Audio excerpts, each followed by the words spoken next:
pretty quick. So my name is Paula Norbom.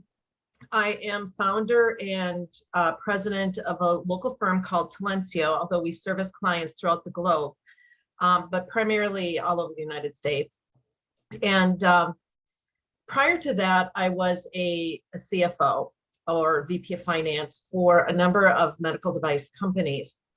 And 14 years ago, if you can believe it, it just seems like it was yesterday, but that's when I decided to make a pivot in my career and launch Talencio. So we're focused on finding talent for health technology companies, but we also do funding search for organizations. We're not broker dealers, but we can help partner with the CEO in helping them to find investors and reaching out to investors, helping them with their pitch decks, that type of thing. And the reason, excuse me, for that is I have raised about a couple $100 million in financing over my career for these early stage medical device companies. So I believe it was 2009-10, I was our local chapter, FEI's local chapter president. And prior to that, I chaired the FANG, or not FANG, actually it was kind of combined, FANG and then the career transition group. I'm not sure what you guys call it now, but I'm very familiar with being in job transition and also being part of the leadership of the organization. So I'm going to just share my screen here and we will jump right in. And the one thing I would ask for all of you is that you would interact. So here we go. You can see my screen okay? And I want to make sure I can see all of you okay. So I'm just going to adjust things a little bit here. All right. So this is an insider's perspective to the hiring process. And there's so much I could cover. But what I thought I would do, and really please stop me along the way. This is a few things I thought I'd cover. What are the current market realities? Talk about personal marketing. I think that is extremely important. I'm going to give you a few resume tips. Not going to spend a ton of time there, but a few resume tips and what leaders within other organizations might be looking at when they look at your resume. So we're going to try to look at this from the lens of an employer. And I call that future company. We'll talk about the cover letter. I have one tip that I think will be really helpful for you. We'll discuss the interview a little bit, some follow-up, and I have questions at the bottom, but really I would love to stop and take questions along the way. So I'm going to pause. And if you have any questions, please reach out and let me know. So any questions so far? All right, we'll keep going in the interest of time. So I'm going to start talking about market realities. There is a really great article that is called The Demographic Drought. It was produced by EMSI, and it's lengthy. And so what I've included here are just a couple of excerpts from it. We're going to spend about 2 or 3 slides on this because I think it is so important. There is a demographic drought that is affecting employers' ability to hire talent at all levels. And the first 2 bullets here I took directly from the MC article, and that is we need to rethink our entire strategy of hiring people and keeping people. So it's what can we do with the people we have, because we simply cannot find people and skills that are needed. Executives are beginning to realize people are not just an expense, but an asset that appreciates over time. So it's changing their perspective on what they do with their team. Now, I'm not saying everybody gets this yet, but this is what we're beginning to see. So 3 pre-existing conditions impact this. Retirement of baby boomers. So just by looking at a lot of you on screen here, we might be in the baby boomer generation. I am in the baby boomer generation, more towards the end of it, but it can be a good and a bad. There's also low labor force participation rates. So what that means is people that could work have decided not to work. We also have the lowest birth rates in US history, if you can believe that. The lowest in history. It's rates, but it's very, very low. So at the bottom of this I've given you the link to that article, but you can just type in the demographic drought and find that pretty easily. You can see from the map where the drought is. I know it's pretty small, but it's pretty much everywhere except for in that very center part of the United States. But we also have lower population centers there as well. One interesting thing is that prime age male workforce, it is eroding. And there are a number of reasons that it is eroding. The opioid epidemic has pulled a lot of males out of the workforce, a lot of females too, but this is, there's a, I mean, if you look at the chart, you can see the erosion in the male labor force participation rate. So in 2014, for the first time since 1880, more men ages 24 to 34 were living with their parents than with a spouse. Isn't that interesting? Males prefer part-time work over full-time work. So we're really seeing some changes in behaviors over the past several years. There's been a decrease in hours worked for men age 21 to 30, and it mirrors the increase in video game hours played. So we're seeing some changes as a result of more time spent on the internet, more time playing games, opioid epidemic, and so on. So I'm going to pause there. Any questions so far? All right. This is, I think, my final slide. Yeah, my final slide on the demographic drought. So what solutions could there be? You know, so I come up with, well, let's just bring more immigrants over. But the problem is other nations are facing very much the same thing. And we also have an immigration policy and rules in place here in the United States where we limit the number of workers that we will bring in from other countries. So it's something that needs to be changed, but it's not a quick fix. Increase in birth rates. We could say, well, everybody has to start having more babies, but that's like a 20, 30 year out implication if we start to do that right now. And technology, we know, cannot fully replace what human beings do. So what a lot of companies are doing is they're retaining the employees. They're working to retain the employees that they currently have because it's more cost effective to retain than to lose them and hire. They're also broadening their recruitment strategies, and they're providing, especially the larger companies are providing more targeted skills training. It's more difficult to do that with smaller organizations, but the larger ones are doing that. And then the fourth one, which I think plays into what we're all really interested in, is that older adults could work well past the current retirement age. And I heard someone talk about ageism. It is out there. I'm hoping that we will start to see some changes there, because what I believe is that the older worker brings a lot of maturity, a lot of knowledge, a lot of wisdom to the marketplace. I mean, you've been there, you've done it, right? But what you want to make sure is that you don't appear set in your ways, that you appear flexible, that you keep your skills up to date. And so we really need to look at this from the perspective of the employer. And how do they look at you? Are they looking at you as if you're a flexible individual and your skills are up to date? I see a lot of resumes come through, and I can tell if it's an older worker because they don't know how to use Microsoft Word well. So they may not use tables in their resume, and instead are just trying to type in something that looks like a table, and it gets awkward. Or they're not using headers and footers properly in their Word document. They're actually typing in the footer or the header where they could put a footer or header that floats properly within the document. So you want to make sure that you're using latest and greatest technologies, and something like that is so simple, but it does age us. Any questions about the demographic drought? I hope you all read it. It is amazing. These are just a couple little things that I pulled out of this very long. I think it's about 40 pages long, but well worth it. Any questions so far? You guys are going to be a pretty easy group then. Well, one quick thing, Paula, you mentioned the use of tables. I've been told that the mechanization of the sorting process can't read tables. So there's an obvious reason to avoid tables in the first thing that the computer is going to see, not the first thing that the people will see. So, yep, good point.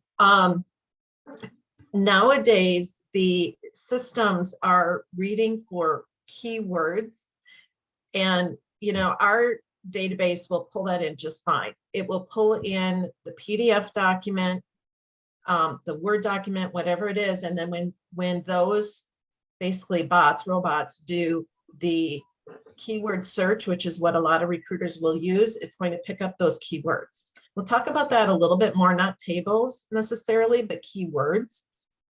But if any of you want to take a look at how your information comes through our database, I would love to share that with you. So it's an applicant tracking system that most larger companies would have. So you do want to be careful of that. And I would also recommend that you PDF your Word document versus sending Word. You can do both. You could do either, but PDF, at least it shows that you can change something into a PDF. Any other questions? We'll keep going on. I'm going to talk a lot about marketing. So when you're out there presenting yourself and your skills, this is marketing at its finest. Companies have services that they sell, they have goods that they sell, and they need to market those services and goods. You are selling your skills, your service, your expertise. It's really important that how you do that is you're putting the very best foot forward. Spend a lot of time on this. Understand what your customer needs. So we'll call your customer future code. Do your research. They tell you, which is really cool, exactly what they need because there's a position description out there. They tell you exactly. Know what your unique value proposition is. What makes you different? Align your skills and experience with their needs. Articulate your measurable successes and articulate what makes you unique from your competition. It's funny, I went to one job interview in the mid 2000s, like I think 2003, 4, something like that. And I walked out and I see like all my buddies, we're all interviewing for the same job. Well, I know who my competition is. I mean, you can kind of figure out your competition, you know who's out there looking, know who you're up against. And it's friendly, it can be friendly. The company should hire the right person for the role. The other thing I feel is really important is to understand your strengths. If you've not done the Clifton Strengths Finder tool, recommend you do that. I put a picture of it here. You can go online and download it for $15, $20, something like that. And know what your strengths are because companies have different cultures. And sometimes they want a CFO who's highly analytical and strategic. And sometimes they might want a CFO who's a driver. Now, I'm not a typical CFO. I have an analytical bent to me, but I'm more of a driver.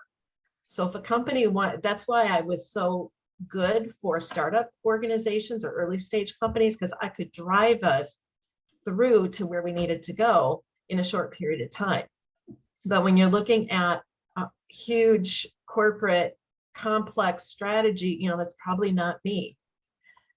So understand yourself from that perspective. So once you understand what you're selling, then you can, and you also need to know what you're targeting, then you can go and get your job search off the ground. So I call these your top 10s. And I'm going to put this in context a little bit. Like, let's say you're going out to look for a brand new car. George, you did this recently, if you're still on the call. He had certain things in mind in terms of what he was looking for. Trust me, he had certain things in mind. If you saw his car, you'd know that. You probably have a color in mind. Do you have a make, a model? Do you want a 4-door, 2-door? What type of interior do you want? What bells and whistles do you want? Think about the same thing for your next job and make a list, write it down, and then evaluate that against what that company is really offering. And these I would call your non-negotiables. They must have it. And if you're not checking the box on these top 10, then you have to ask yourself why and be cautious. All right, so now that you know what your skills are, what your area of expertise is, and what you're targeting, now you can build your brand. This is marketing 101. We've already talked about researching your target audience, but also looking at who your competitors would be. We've already talked about your focus, your top 10, and your personality, your strengths finder. I just listed these off the internet. I'm looking at build your brand, right? And these are the 7. You already have a name, so you don't have to choose a business name, but you can see this is very much like selling something in the market if you were a company, because you are a company of one right now when you're doing a job search. What is your slogan? What really in one sentence describes you and the value you bring?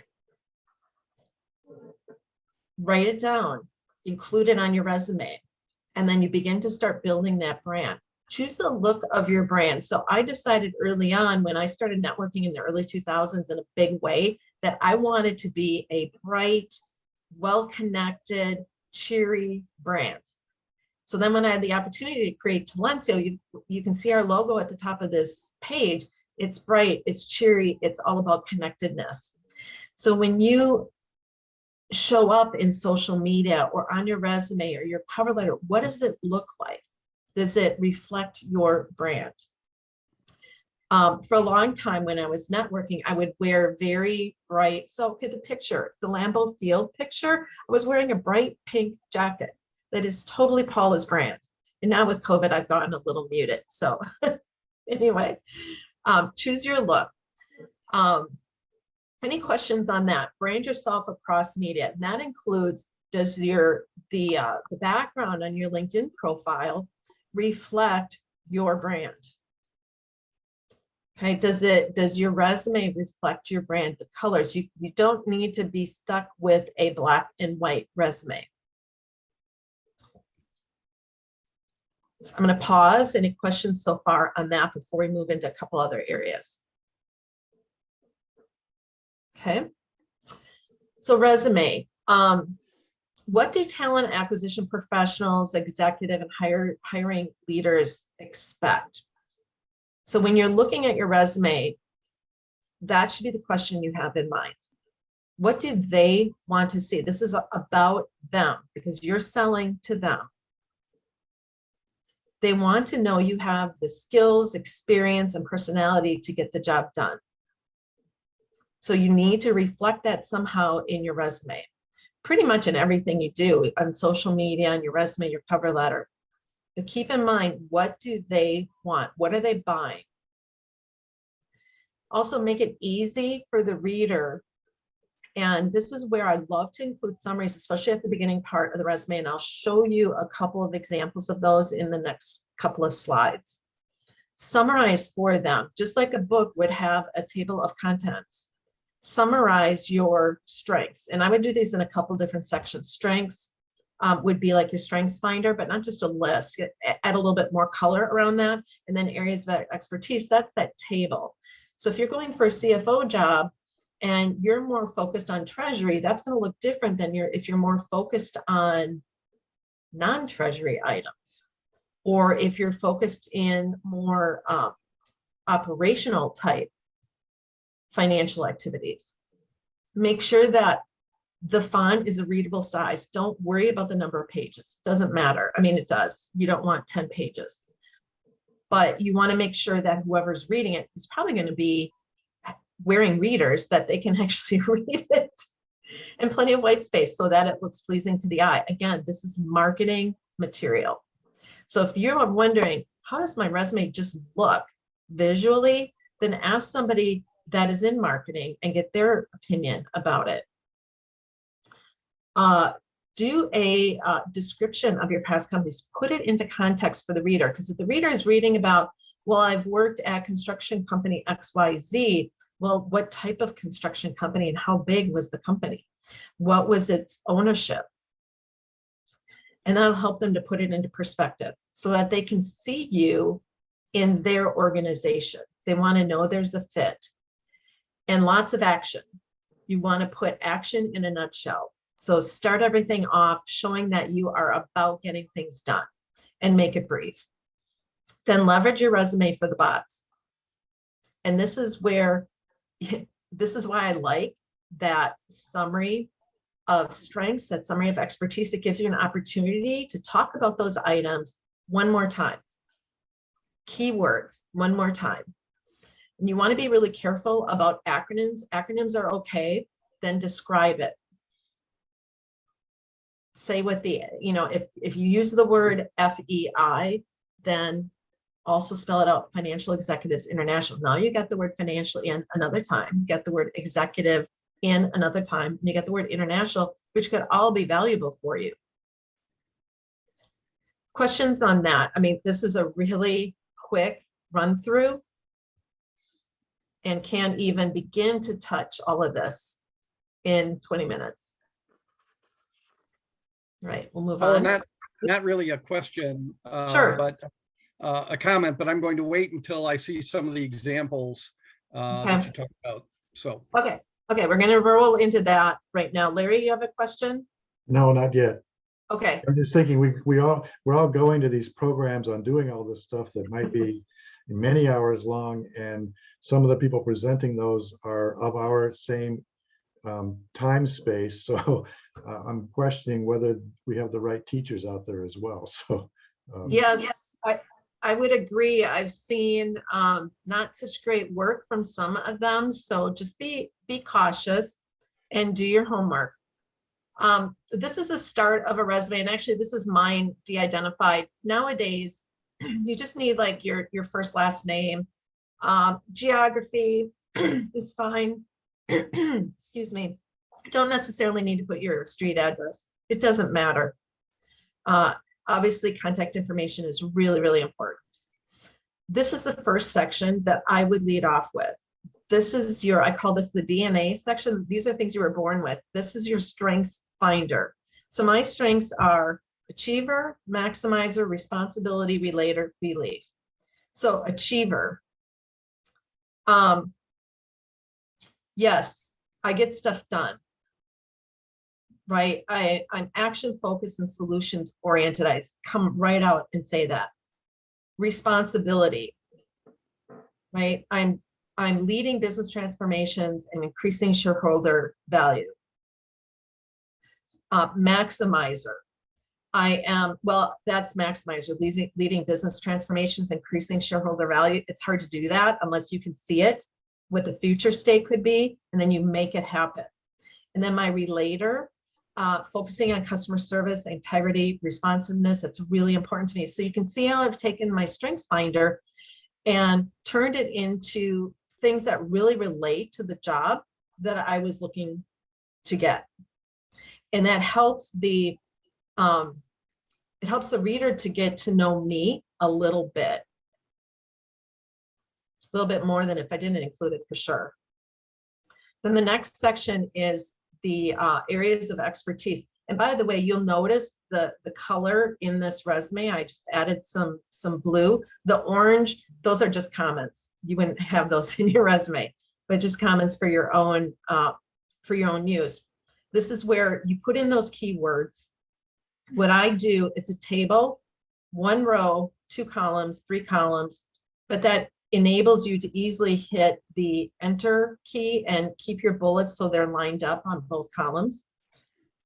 A good example would be the second from the bottom bullet that says key relationships, and just list those key relationships and it wrapped. So then I don't have an issue in the second column with that wrapping. Versus if I had like 6 rows, I'd have a wrapping issue with the second column. So bots, I'm thinking bots here. I'm also thinking from a reader's perspective, they're going to look at this and they're going to say, well, you know, I don't know that she's got a lot of some sort of experience. here, because I've worked for such small companies, I pretty much covered everything because someone else was talking about picking up HR. Larry, you were talking about picking up HR. Yeah, I had to pick up HR too. I think it belongs in finance. So, and then professional experience. Here I'm talking about that the area in italics. It's really important. Talk about, put your company into perspective for the reader. So this is a privately held company who service the medical device and pharmaceutical companies through swift clinical study, patient recruitment, and retention, thereby accelerating time to market. Supported over 300% year-over-year sales growth. It was crazy, crazy, crazy time. So you know that I can deal with fast growth. You know that it was privately held. I could have put, it was a smaller organization. I could have put that in there too. Paula, how much time are we covering in resumes these days? Good question. I think for a senior executive, it depends because you got to look at, so one of the gals, Monica, I think on the call here, I can only see about 6 of you. She's been at one company for 25 years, so she's probably going to want to cover all 25. If she's got more years of experience prior to that, she might want to bring that in too. But she's probably going to cover it a little bit differently than those of us who have been at a company for 3 to 5 years. But cover what is most important to the reader. So when I get into my past experience, I might put it down that I might just say public accounting experience, but not list any years or, just list that I had that and not list the years or go into that. So maybe 20 years, maybe 15. Everyone is going to be different. So I wouldn't put a hard fast rule on that. Your cover letter. This, I think, is extremely important. And I started doing what I'm going to recommend to you in the mid-2000s when I was looking for a job. And I got called almost every single time, but one time for an interview. What I do is I open up with a very brief introductory paragraph that indicates the role I am interested in. And then I'll say something like, I am interested because I meet all the requirements illustrated in the position description and also as illustrated below. And then this is where you put in another table. On the left-hand side, list everything from the job description that they articulated down the left-hand side, exactly the way they have it articulated. So they read it as their own.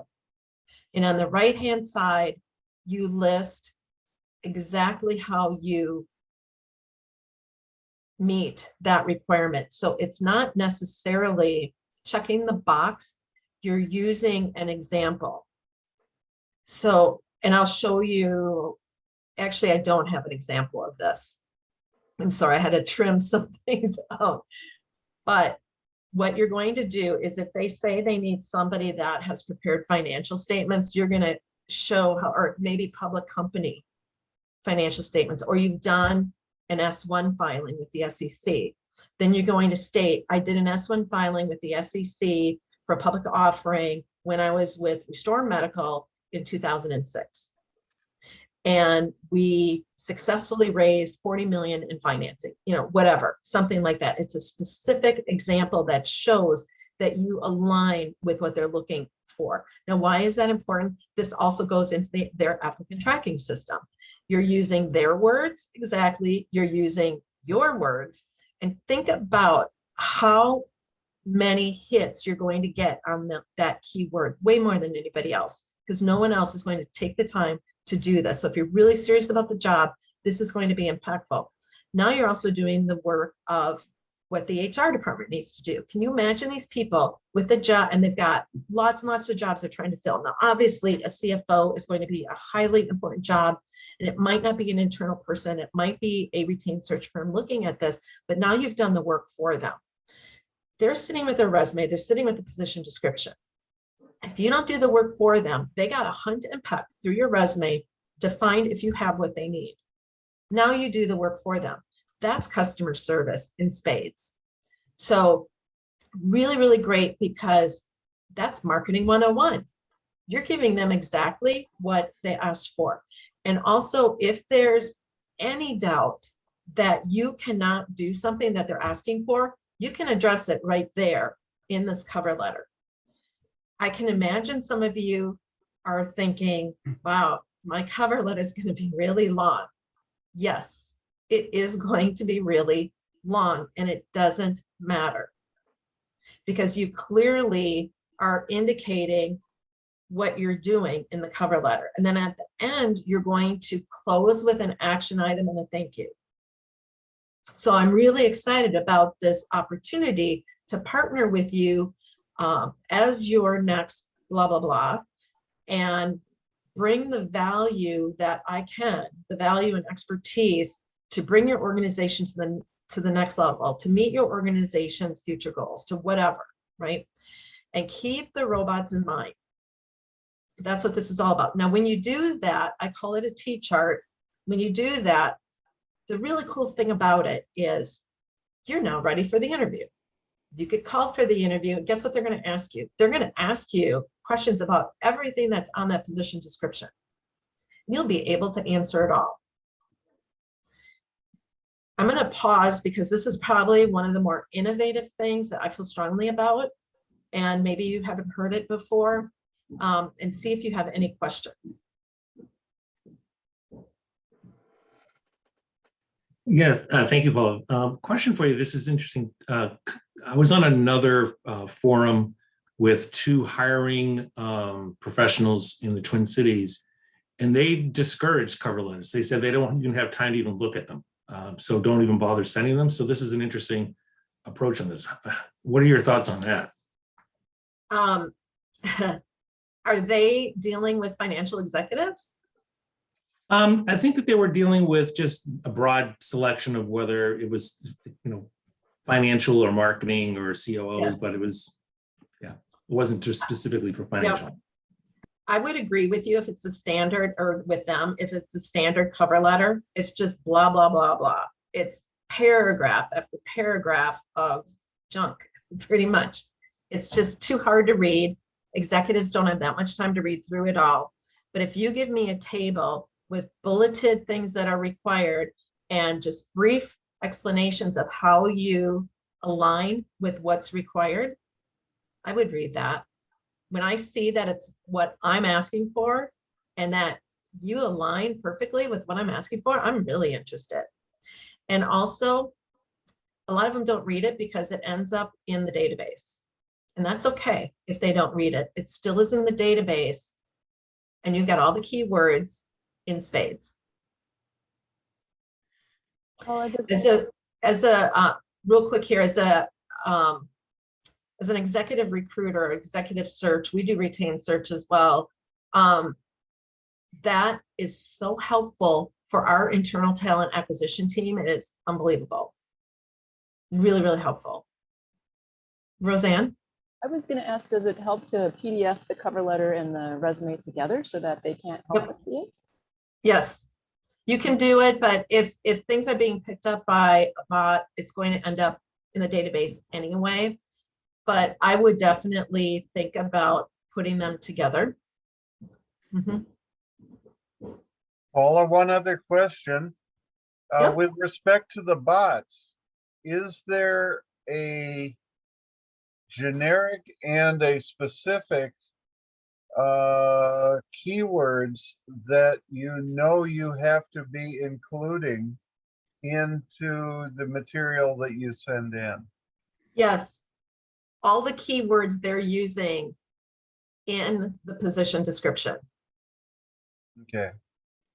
So they're giving you the inside code as to how to tell me you do what I need the best. Right. Yep. And that's why I encourage you to use their position description exactly in that left column of the T-chart, because that's their language. They will recognize it as theirs. They wrote it. Paula, thank you for this. This is exactly the the format that I was hoping that you were going to be talking about. That, on the left-hand side, here is exactly their 7 bullets, their 7 statements, their 7 position requirements. And then on the right-hand side, how you match up to that, what your experience and so then it's not this generic cover letter. It's a real specific, here's what you've asked for, and here's how I can fulfill that requirement for you. So yeah, this is exactly, and it using their language. That's so important because, as you say, then they'll pick it up as, yeah, this person has researched my company. They've researched the position, and they've, as a hiring manager, they've done my job for me. They've identified, yes, this is exactly what I said, and here's how this individual matches up to what I said. So that says a lot about the individual who's responding and their focus. So perfect. This is exactly what I was hoping you'd talk about. Good, good. Other questions? All right, we'll move on. I won't spend a lot of time on the interview, but there are some key areas of focus. And you would be surprised. I'm going to talk about attire, number 9, real quick. We presented a candidate to a client in the last couple of weeks. It wasn't for an executive level role, but it was for a very important role. And it was a professional level role. He showed up in a t-shirt on his Zoom call interview. And it's really unfortunate because the guy has all of the requirements. He meets everything. But the firm that he's interviewing with is a professional services firm. And you would think a guy would get it. It's kind of embarrassing for us. We would think that we don't have to say to people, dress up. You should dress up, play the part. The other thing is, if you don't know what attire, you can always ask, what's the business clothing, what's your dress code? Things have changed a lot as a result of COVID. We've gotten a little more casual, but what is the dress code? So you can then align with what their expectations are. Again, they are the client. You need to meet the client's needs. Exactly. All right. There's just a couple of other things here. What I think is also important is smile a lot. It's tough when you're in the middle of an interview and it's nerve-wracking, it's stressful, it's difficult to smile, but you do, and now you're opening yourself up and you're becoming a warm person for them to connect with. So that smile, I cannot tell you enough about that. Videotape yourself ahead of time. Have someone ask you the questions and you respond, and practice sharing that smile. Practice nodding your head up and down as they're asking a question. That is agreement when you are nodding your head up and down. And it helps them to feel connected with you. The most awkward interview question of all time is, what is your current salary? It's going to happen, and you want to be prepared. I would recommend you do a lot of research on this, but I'm also going to share with you that somewhat recently, within the past couple of years, I wrote a series of blog articles. They're all on our website at talencio.com under the Insights tab on job search. So this awkward interview question has been addressed in that blog, along with a lot of other content here. Resume writing, I did a presentation at the MD&M show at the Minneapolis Convention Center a couple of years ago on resume writing. That presentation is also out. I wrote a blog, whatever my presentation was, I put it into words, right? At the very end is a resume sample that you can pull from our website if you wanted to get that. It's really tough to say how to respond to the interview, this awkward interview question. There are a number of ways. You can give a range, you can ask a question, you can avoid the question, but there's pros and cons to all of this. So you want to be really careful about that. a question can be, asking a question back can be really important. Like, well, share with me what your range is. If you're working with a recruiter, it might be a little bit easier because they should know the range and they should be able to guide you along the way. So I think that will be helpful. The other thing is asking for salary is illegal for recruiters to do in many states, probably about half of them, at least a third to a half. It is okay in Minnesota for now, but that will likely change. One thing you can do is you could say, well, you know, salary is important, but there are other elements to the job that are also important. I mean, there's non-salary related items like bonus. If you meet your objectives and your bonus, you're happy with that. There might be stock options. There might be some other stock grants that are provided. There's PTO. There's a lot that goes into it. So giving a range off the bat might not be the best thing to do. You want to consider the whole package. Questions on that? A quick question, Paula. There's a lot of talk about shortage of staff. There's been a shortage of candidates. Is that including the senior finance market that you've seen in particular, or is there a good mix of candidates to positions right now? I think it's across the board because, you know, baby boomers are retiring. It is happening. And so there's going to be an opportunity for you to fill some of those positions where they've retired. And you might not see it, as large when you're looking for a senior executive role as you would at some individual contributor roles, but that's because there's just simply fewer of those roles. But it is the talent shortage is impacting all levels of jobs. Okay, I'll go on. Let's talk about the thank you note. And again, you can look up information about thank you notes as well, but there's 3 options. You can handwrite and mail it, you can type it up and mail it, or you can email it. Again, pros and cons to all of these. If you handwrite it, it's going to take a while for it to get there. If you email it, you're going to follow up with it, and that's probably the way I would go for in most cases.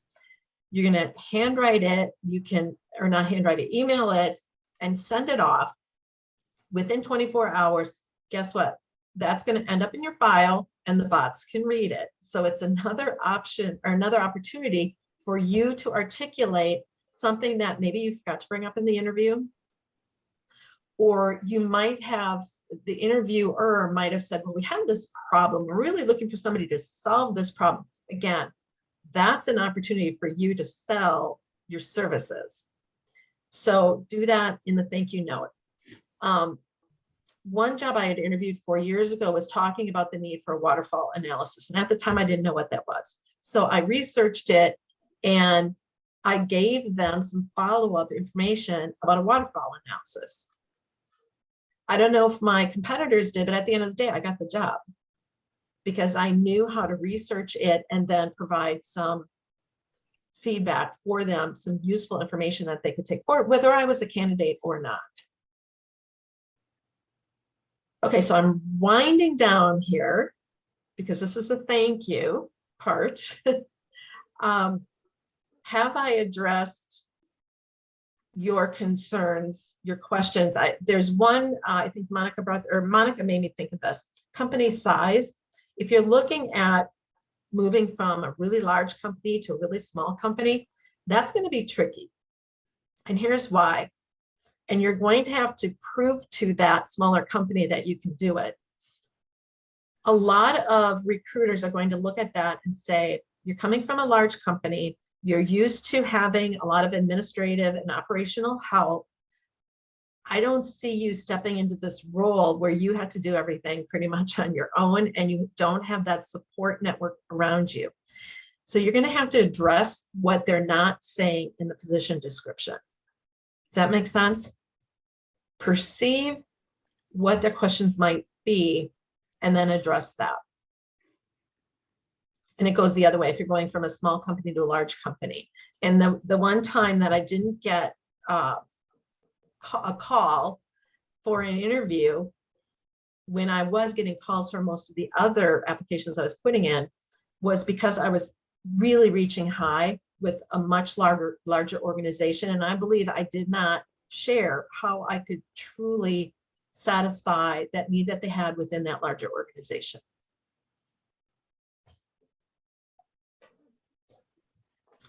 Okay, I'm pausing here. Anything else? Paul, this was really helpful. I want to make sure I heard you right earlier that if we did send you a resume, you could take a quick peek at it. We don't expect a full tear down and rewrite or any sort of analysis, but did I hear that correctly? Yeah, I'll be happy to do that. Okay, thank you. But I also have the impression that you probably were using a different resume for every job. And the worry is that your usual beginning point, if there's a bunch of jobs, might not be so tailored. And I know that it's really hard to resist doing that. Or I mean, it's easy to resist doing that. You want to use something more standardized. So an example resume may not be hitting the points you're talking about because it's only an example. You don't have something to compare it to. So that's a troubling part for me, is how much work do you do on every resume? A lot. Yeah. You do a lot of work for every job that you're applying for, because it's your career. And we're talking about multiple six-figure careers here. And they're talking about putting their company in your hands. And if we're talking about, it doesn't matter if it's $1 million company or $1 billion company, there's an owner, and that owner wants to make sure that you have done your homework and you're qualified for what they want to hire you for. And so this, think of it as, I mean, every time you're putting an application out there, it should have a lot of thought behind it. Again, you're going to be looking at your top 10. What do you need in a job? What are you looking for in a job? And making sure they align as much with you as how you align with them. And I think that's where that T format cover letter with the, 7, 8 things that they're looking for in their words, and then how you match up with that, that it's the first thing they'll see, right? PDF the whole thing together, that along with your resume. And the first thing they'll see is how you've matched up to that. And the research that you've done.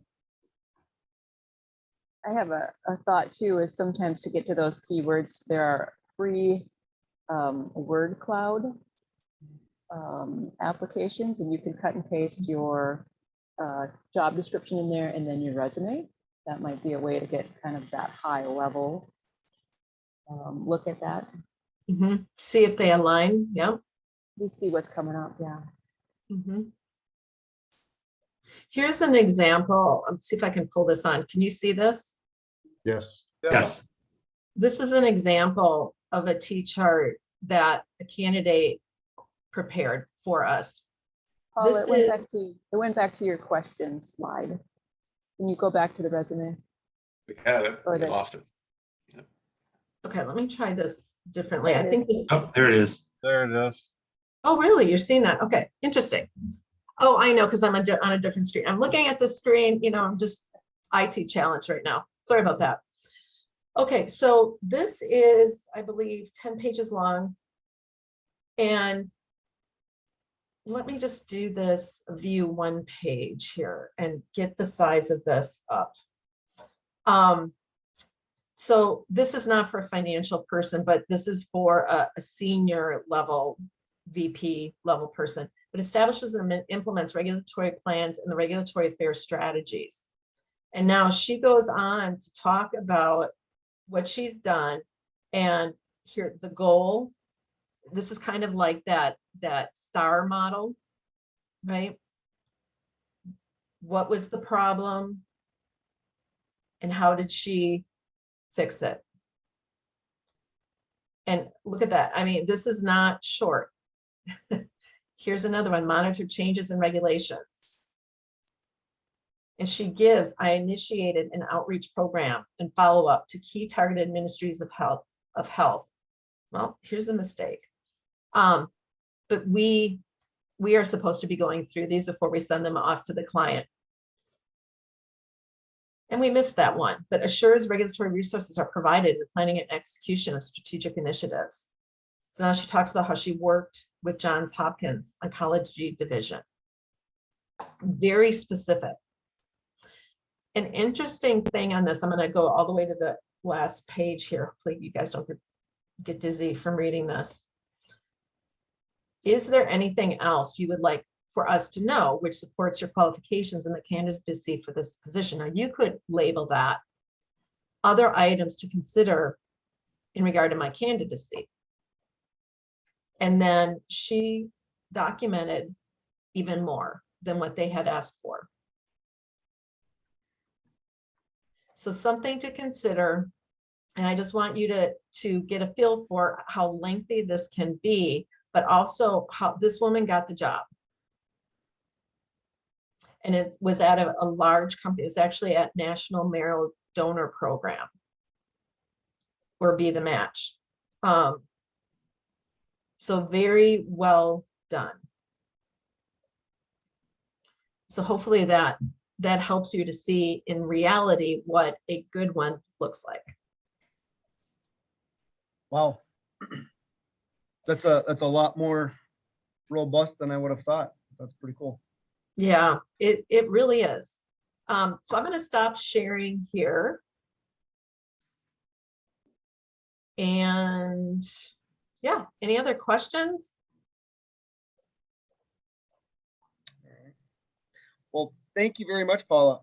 I will send an email out to this group so everybody's got email contacts, and I'll include you on it. So